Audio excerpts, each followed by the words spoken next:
Window seat கேட்ட சிறுவன், அதிர்ந்து போன பயணி, உருக்கமான சோகக்கதை. இந்த கதையை முழுவதும் கேட்டால் உங்கள் கண்களும் கலங்கும். வாங்க இந்த கதைக்குள்ள போகலாம். அதற்கு முன்னதாக நமது சேனல் புதியதொரு சேனல். இந்த சேனலுக்கு நீங்க முழு ஆதரவு கொடுக்கணும் அப்படின்னு பணிவன்போடு கேட்டுக்கொள்கிறேன். சப்ஸ்கிரைப் பண்ணுங்க, மறந்துடாம லைக் பண்ணுங்க. பிடிச்சிருந்துன்னு சொன்னா இந்த வீடியோவை உங்க ஃப்ரெண்ட்ஸ்க்கும் ஷேர் பண்ணுங்க. உங்களுடைய ஒவ்வொரு ஆதரவும் எங்களுடைய வளர்ச்சிக்கு உறுதுணையாக இருக்கும். வாங்க வீடியோக்குள்ள போகலாம்.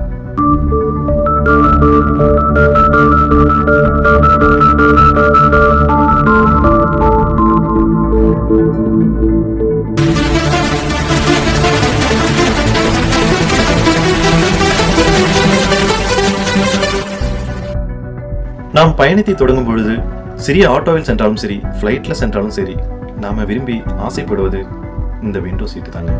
அந்த விண்டோ இருக்கையில உட்காந்துட்டு அந்த இயற்கையை ரசிச்சுட்டு அந்த பயணம் செய்யும்போது அது ஒரு தனித்துவமான பயணமாகவும் மகிழ்ச்சியான பயணமாகவும் இருக்கும். அந்த மாதிரி தான் ஒரு சிறியவன் ஃப்ளைட்ல பயணம் பண்ணும்போது விண்டோ சீட் கேட்டிருக்கான். அட, இது ஒரு சாதாரண விஷயம் தானே, இதுல என்ன இருக்க போகுது அப்படித்தானே நினைக்க தோணுது. இல்லைங்க, இந்த கதைக்குள்ளேயும் ஒரு சோகம் ஒளிஞ்சிட்டு இருக்கு. அதாவது டெல்லியிலிருந்து புனே நோக்கி புறப்படுவதற்கு தயார் நிலையில் ஒரு விமானம் இருக்கு. அந்த நேரத்துல ஒரு தந்தையும் அவரோடு சேர்ந்து 7 வயது மதிக்கத்தக்க ஒரு சிறுவனும் உள்ளே வராங்க. அந்த சிறுவனின் கண்கள் அந்த ஜன்னலோர இருக்கையை நோக்கி பயணிக்கிறது. ஆனால் ஏமாற்றம் அடைகிறது.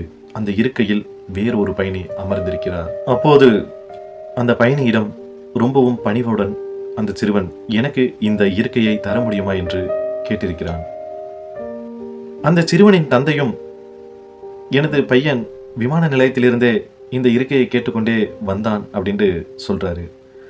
இதனை கண்ட அந்த பயணி சற்றும் தாமதிக்காமல் அந்த இருக்கையை அந்த சிறுவனுக்கு கொடுத்துவிட்டு அவர் ஓரமாக அமர்ந்து கொள்கிறார். அந்த இருக்கையில் அமர்ந்த அச்சிறுவன் மனமகிழ்வோடு அந்த விண்டோவின் கதவை திறந்து சற்று உற்று நோக்குகிறான். வானத்தில் பறந்து செல்கிறது அந்த விமானம். மேக கூட்டங்கள் அலைமோதுகிறது. அதனை ரசித்தவாறு சற்று நேரத்திலேயே உறங்கியும் விடுகிறான் தந்தையின் தோளில் படுத்து.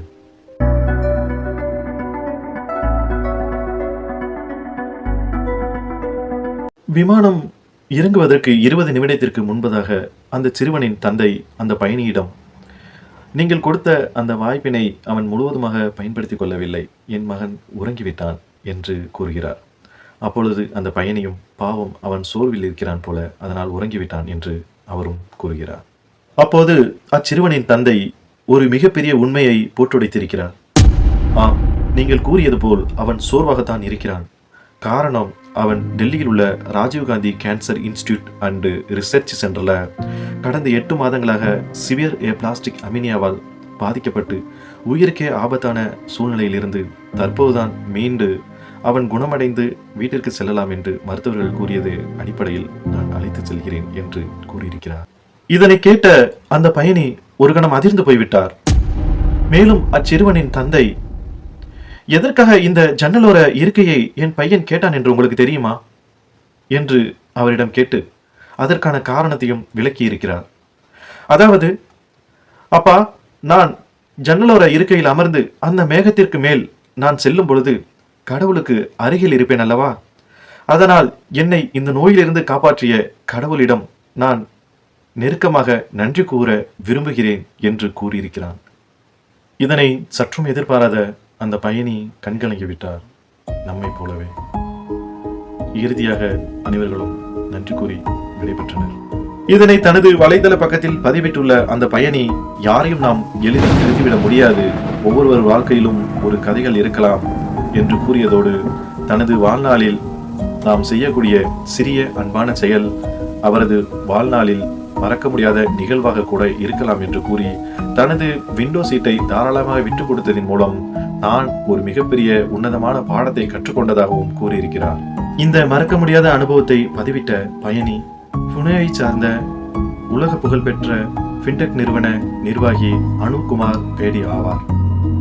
இதில் எனது மனம் ரொம்ப பாதிக்கப்பட்ட ஒரே ஒரு விஷயம் என்னவென்றால், சப்போஸ் அந்த விண்டோ சீட்டை அந்த பயணி அந்த சிறுவனுக்கு கொடுக்காமல் இருந்திருந்தால் அந்த சிறுவனின் மனநிலை இப்பொழுது பட்ட அந்த வேதனையை விட இன்னும் பல மடங்கு கூட அதிகமாக இருந்திருக்கலாம் என்று எனக்கு தோணுது.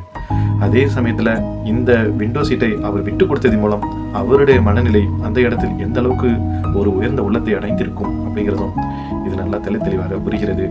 ஓகே, மீண்டும் ஒரு அழகிய காணொளியில் சந்திக்கும் வரை உங்களிடமிருந்து வெளிவருவது நான் உங்கள் அஸ்லாம். இது உங்கள் அஸ்லாம் நியூஸ் தமிழ். நன்றி. இந்த வீடியோ பற்றிய உங்களது கருத்துக்களை கமெண்ட் செக்ஷனில் மறக்காமல் பதிவிடுங்க.